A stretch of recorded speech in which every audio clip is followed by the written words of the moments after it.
Hello, welcome everybody. We are on yet another episode of Voices of Influence, and today we are talking about influencer dilution. Um, in the world of social selling, you cannot get away from the idea of influencers and how to use their influence to create a market for yourself. And so we're going to be talking about that topic and very specifically about how influencers the dilution of the brand of the influencers can happen, and how can companies avoid that when they are working with influencers. To talk about this topic, we have with us Branden. Branden, welcome to our show. Hi, thank you, Arjun. Thank you for having me. I'm excited to be here, and I know we're going to have a lot of fun talking about it. I'm very excited as well. I know that, Branden, you have a vast experience, but maybe you can actually just briefly talk to us about your journey to being a fractional CMO. Just tell us a little bit about that. Sure. Well, as COVID adjusted things for everybody, it also it provided new opportunities. And the fact that we were working from home, the fact that a lot of companies were sprouting up at one point with a bunch of venture capital, and otherwise, even when economy starts to turn, there's pressures, and marketing tends to be some of the first to be cut in various places. So what I found is that there's really a need for this fractional capacity. Maybe a lot of startups or privately owned companies do not have the need for a senior marketer full time, but they have a need to have a continuous marketer in a fractionalized basis. So I guess I come in, I do some of that. I have some long lasting clients, but also in some cases I'll come in, I'll set up the infrastructure for people, and then kind of set their strategy and push them on their way. And then, they're off and running on their own. Got it. And do you typically work with larger organizations or early stage companies? What's the typical type of companies that you work with? The typical company is any company looking to expand throughout the United States who doesn't already have a presence throughout the United States. So in some cases, it's been international-based companies who have been well established, but they are looking to enter the U.S. One of the basic principles of international business is have a local guide kind of take you through the intricacies of that local environment and culture. And so I can help them do that here in the United States, but also, and so I've worked with companies out of China, India, UK, variety of places. And then also privately owned companies here in the US who are more locally based in one locality, but they're looking to expand wider, and I'll help them also, venture through the rest of the US. So. Got it. That makes a lot of sense. Yeah. I want to dive into the topic that we talked about, but just generally on that is the influencer marketing space has been changing quite a bit. It was non-existent 10, 15 years back or so, and is now becoming a very, very heavily used go-to method for marketing right now. Tell us a little bit more about this, especially from the concept of whether this thing is applying more to B2C products, and this is what most people think of when they think influencer, and then how this is sort of transformed into the world of B2B as well. Yeah, I mean, I think it for sure traditionally B2C, but it applies in both B2B and B2C. And I think one of the things that has just changed, I mean, it's the obvious, but it's that the social media made anybody be able to be an influencer, number one. But number two, different levels of influencer. You could have your micro influencers who have a very authentic relationship with their small group of family and friends, but then they're able to really make an impact on them. Or you can have influencers with a lot of following. And so I think, and part of what to talk about today too is if you look at it from a traditional spokesperson, previously many years or 20, 30 years ago, you would always just have a spokesperson, a celebrity spokesperson. Right. And now it has been kind of spread out amongst people, but there's still a lot of principles that were learned back during that spokesperson period that are applying today. And I look forward to chatting about some of those. Yeah. And I think this is exciting. And give us a sense of like how this like marketers are perceiving this in the recent past, because I've spoken to a few people for whom like influencer as a word itself feels like very cringy, and like it reminds them of probably teenagers like walking around with their phones, and like that's what they think of as influencers, and it feels a bit cringy for them. But I know that like it's worked magically well for like a lot of people as well. So what is like the current temperature for like marketers when it comes to influencer marketing? Yeah, I think no matter, I mean, it doesn't matter if it's influencers or any other type of outreach or channels or messaging and content reaching your consumers. You got to break through the noise. You got to be memorable, both from a what the ad point is, but also making sure they understand what you do as a company too. And so these same principles apply for influencers. They need to break through the noise, and they need to also make it clear. People need to understand which company I guess is behind it, but what that company does, and it's still effective. It's certainly still effective, and I think the key is just allowing it to be authentic, allowing it to align with. So your influencers' values need to align with your company's values, Right. and it needs to be a good representation. It's an arm, it's a branch, it's a finger, something. It's an extension, it's a limb from your company's body, and Right. and as a result, it needs to be cohesive. The influencer you choose need to be cohesive with the brand image that you're portraying. Otherwise, now if that's the case and they are aligning in values, you also need to allow the influencers to kind of you don't want to put too many guardrails on them. You want them to be able to act timely to events as events are occurring. I guess eliminate the red tape. But if you spot something going wrong, you need to stop it and correct it quickly. However, you don't need to have a lot of red tape for them to go out and create and influence. Makes a lot of sense. I think you spoke about a couple of very interesting points around like this whole idea of values and alignment of these values. I want to just like double click on that part over here, right? So tell us why these personal values aligning with the influencers' value is important. Like, why should they align? And like, can influencers, because you see like sometimes like cricketers coming and selling cars, and like it's like they have nothing to do with cars, and like why does that alignment make sense? Yeah, well, alignment could be because the person that you're viewing, you aspire or are inspired by them in a way that you enjoy seeing them. Like if they use that brand, you also would like to use that brand because you align with that person and that brand, and their that brand is even making them look better. It's making them look cool, right, and that kind of thing. Now, there's the other concept of which type of, so minus that the influencers bringing in the client or the customer at that point, there is the concept that it's still between the brand and the consumer, and the influencers just put there and could be removed as well, but is put there in between.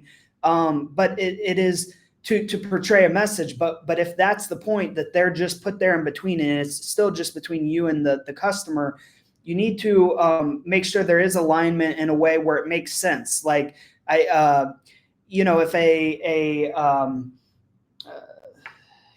a certain celebrity is advertising some type of medicine for older people, but they're a young person, I mean, there's a misalignment there. But if it's a older person who could possibly really be using that, that medicine or that therapy, then it's going to align a lot better. So these are basic things, but you have to ensure that there's the importance is because it's going to be ineffective. It's going to be irrelevant. It's going to be ineffective if you don't. But if you do align, the message is going to come across and be better received by the consumer. Yeah, no, this is a great point. I feel like effectiveness of the campaign like completely depends upon this alignment, as you mentioned. And the other point that you mentioned, which resonates quite a bit, is like it has to be like credible. Like you need to be believing that this person actually stands for this and it like aligns with that. This makes a lot of sense. And tell us a bit more about this idea of influencer dilution, right? Like how can like an influence, like this is more thinking from the influencer's perspective, right? How can this value to a brand decrease? And walk me through that. Yeah, well, when we're talking about that alignment, again, just for now, considering the fact that company, consumer, and the influencers just put in like a spokesperson, put in between, and not that the influencers bring in their own personal sphere of people to the company. So let's just assume that. With that being the case, a lot of times influencers, celebrities, different things, what they'll end up doing is they see the opportunity to make money with it, and as a result, will end up putting their name on many different products across many different industries. And when the more that a person represents, the more brands a person represents, the less effective they are for any one individual brand. Unless there's some type of triangular connection of the dots of how the brands all go together and they actually are benefiting from their other collaborations and sponsorships. But nevertheless, otherwise, this is where sometimes if you keep to the alignment aspect, sometimes brands will go out and find the biggest name for the cheapest price. There's lots of them. I don't know. I mean, I don't want to necessarily name certain people who have sold out their names, but the thing is, when that happens, that the brand has already given away their alignment, because they're probably that person they're picking based on their name. Yeah, it's a good name. Maybe they can afford them, but they have already diluted themselves with so many other brands that don't align with themselves. And so the brand hasn't done it. But if you're the influencer, to really keep up your impact, you also need to realize that and not just spray yourself everywhere, So. Yeah, that makes sense. So I think like the great analogy that comes to me is it's almost like they need to have a cohesive story, and then there could be multiple brands as long as they all fit into that. And if it doesn't, it feels like too many plot points, and like the messaging is lost and you just don't get it, and it should all. And so you almost have to they have to treat their brand as a cohesive story over there. And I really like the idea that influencer dilution is something that both brands as well as the influencers should care about. That's right. And Arjun, another place I've seen this, and I know we're talking about marketing and brands and this, but it happens in the movie industry as well. For example, sometimes a actor's an A-list actor, they see a chance to have some money grabs on some low budget movies. The low budget movies are glad to have them as part of it. But when they start doing that, it lowers their value. It decreases their chance they'll ever end up being a top name again. But they'll just, and it doesn't even do anything for all those low budget movies because their name's everywhere on all these other ones. So the same concept applies in that dilution aspect. I like that. Yeah. And this is triggering a lot of thoughts about like how we're talking about influencers, and like I would love to like get your thoughts on like content as well, because it also has like some of the same effect as what we talk about here. But just on this topic of the influencers, tell us a little bit more about like being authentic. We hear this all the time, right? Like the authenticity is really important. That actually like builds trust. Tell us, how can you tell that this messaging from this influencer is authentic or not, and how do you draw the line? Yeah. I think the influencer for sure needs to be transparent with who their sponsors are and this and that, and not try to hide that they're promoting some product, or hey, I'm using this product, but they're not trying to hide the association that they actually have with them. So I would just say be transparent, and also think about, sometimes the brands want to be, in order to obtain the content, they want to speed up the content capture of the content, or the or just tell the influencer, like, whether it's you're paying them, whether it's you're sending them a free product, you want them to go do it right away and post about it right away. And I would just say, patience is a virtue in a bit. I mean, yeah, you're not going to wait forever for this, but you need to allow, maybe they wouldn't use that product every single day. So you need to allow them to encounter a natural situation in their life, day of their life, location of their life, that they would actually go use that product. And that's when it will come off as more authentic. Right. There's, I think the typical style of influencers is where, like, you have them try out your product, use your product, whether it's a digital product or whether it is like a physical product, whatever it is. They try out your product and they use it, and then like you let them like sort of explain it in their own way. How much of brands actually like control the narrative of these influencers content versus the leaving it up to the influencers to choose whatever they want to do with it? Yeah, well, I don't think you need to put too many, I said this earlier, but you don't need to put too many guardrails on if you've aligned yourself correctly in the first place. So you need to do your research, understand what the person you're encouraging to put out content for you, what their tone of voice, I mean, not just like physical voice, but what their tone is in their communications, kind of the way they present themselves. And if you align with the right people, you shouldn't have to put on too many guardrails. Now, you may want to have something in your contract that you're able to request an immediate removal if something's wrong or this or that. But you don't need to go through obtaining permission for every single post and things like that, or set too many guardrails. You may give them a format to kind of follow, but you allow them to be creative within that format and not be too micromanaging that. So I love that. Now, these are all like very valid points. And so it's just like sort of switching back from the influencer mindset to like the brand and like who you're working with. Like, what are some of the strategic considerations, like, when you are trying to like bring in an influencer? What should you be considering? We've already thought about a few things, making sure that like your brand aligns with the influencer's brand, like giving them the enough freedom and like setting the guardrails once you have done that, and then like making sure that like there is no influencer dilution. But what else should they be considering when it comes to like brand influencer partnership? So future value of that influencer, and this is kind of the reverse of dilution. It's actually it's their growth as a influencer through time. And so there's been multiple cases of this where a beauty company hires a person they can afford at a certain point in time, and that person ends up becoming a mega influencer later.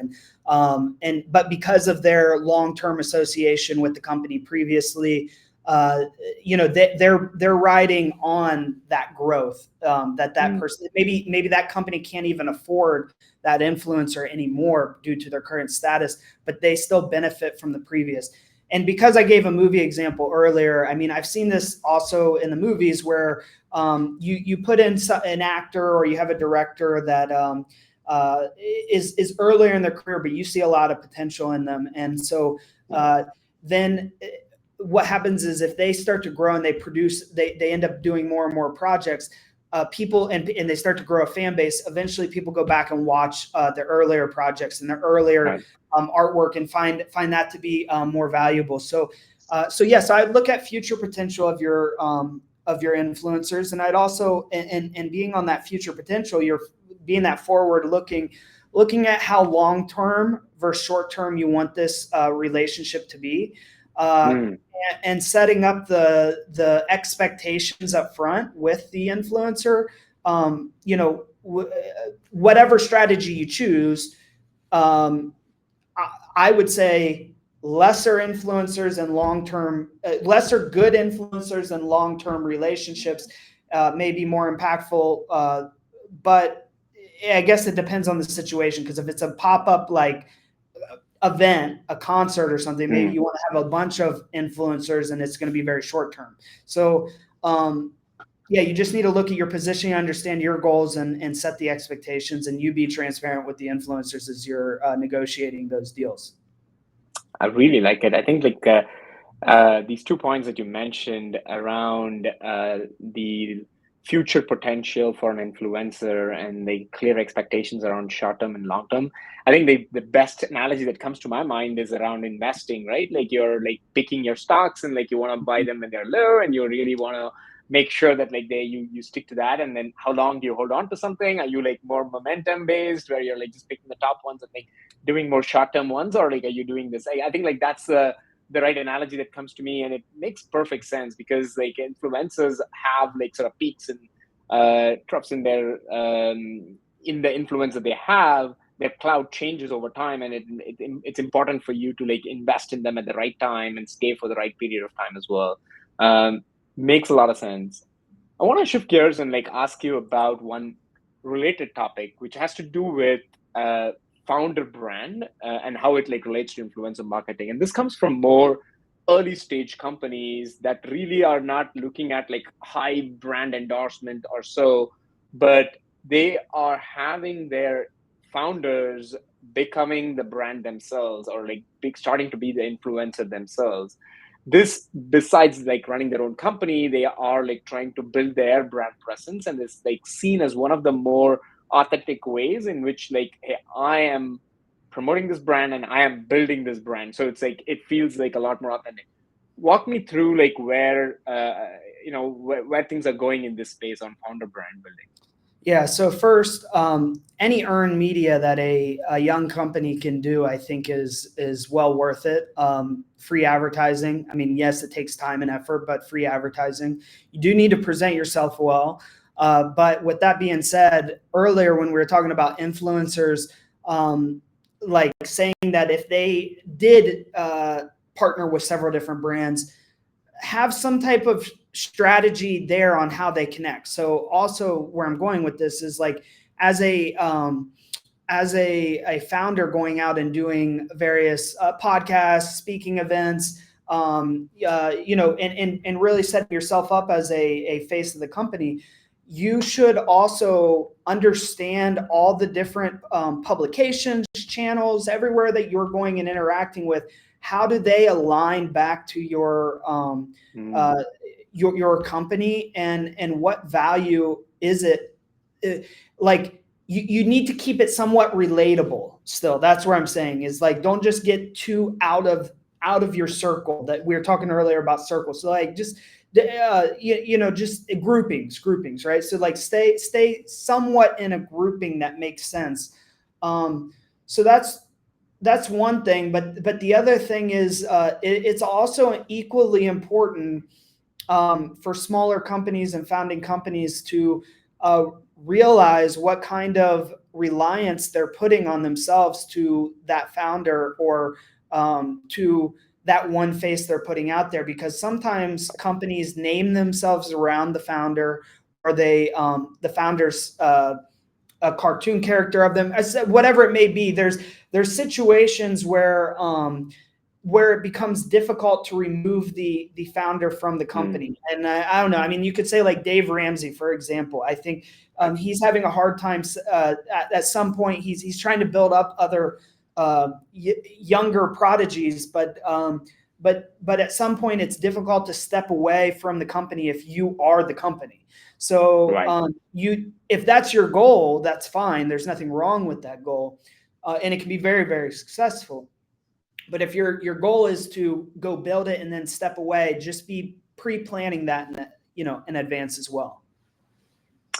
No, very valid point. I think this is something that comes up often as to, hey, like this is even more true when you are not just a founder, but you're having an executive in your company, like build a brand for themselves, like launching a podcast for an executive, and that's associated with your company's brand. And you notice how it's like, hey, is this person going to stay in this company forever? Or is this founder being able to like step out and do other things because like now they are just so tied to this brand? and that part of it, like, so over indexing on one person's brand and like making that the company's brand is definitely a concern.